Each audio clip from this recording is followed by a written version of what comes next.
Esther, chapter 5. And it came to pass, on the third day, that Esther put on her royal apparel, and stood in the inner court of the king's house, over against the king's house, and the king sat upon his royal throne in the royal house, over against the gate of the house. And it was so, when the king saw Esther the queen standing in the court, that she obtained favor in his sight, and the king held out to Esther the golden scepter that was in his hand. So Esther drew near and touched the top of the scepter. Then said the king unto her, What wilt thou, Queen Esther? And what is thy request? It shall be given thee to the half of the kingdom. And Esther answered, If it seem good unto the king, let the king and Haman come this day unto the banquet that I have prepared for him. Then the king said, Cause Haman to make haste, that he may do as Esther hath said. So the king and Haman came to the banquet that Esther had prepared.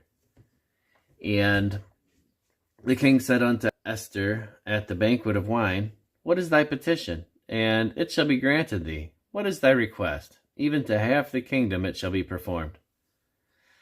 Then answered Esther and said, My petition and my request is, if I have found favor in the sight of the king, and if it please the king to grant my petition, and to perform my request, let the king and Haman come to the banquet that I shall prepare for them, and I will do tomorrow as the king hath said.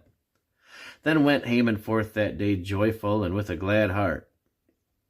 But when Haman saw Mordecai in the king's gate, that he stood not up, nor moved for him, he was full of indignation against Mordecai.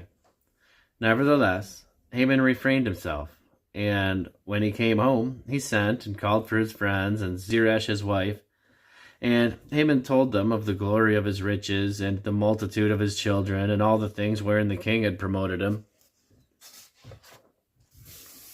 and how he advanced him above all the princes and servants of the king.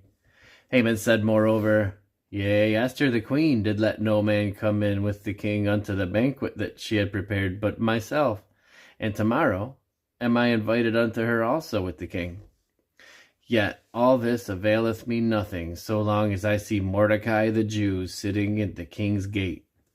Then said Zeresh his wife and all his friends unto him, Let a gallows be made 50 cubits high, and tomorrow speak thou unto the king, that Mordecai may be hanged thereon.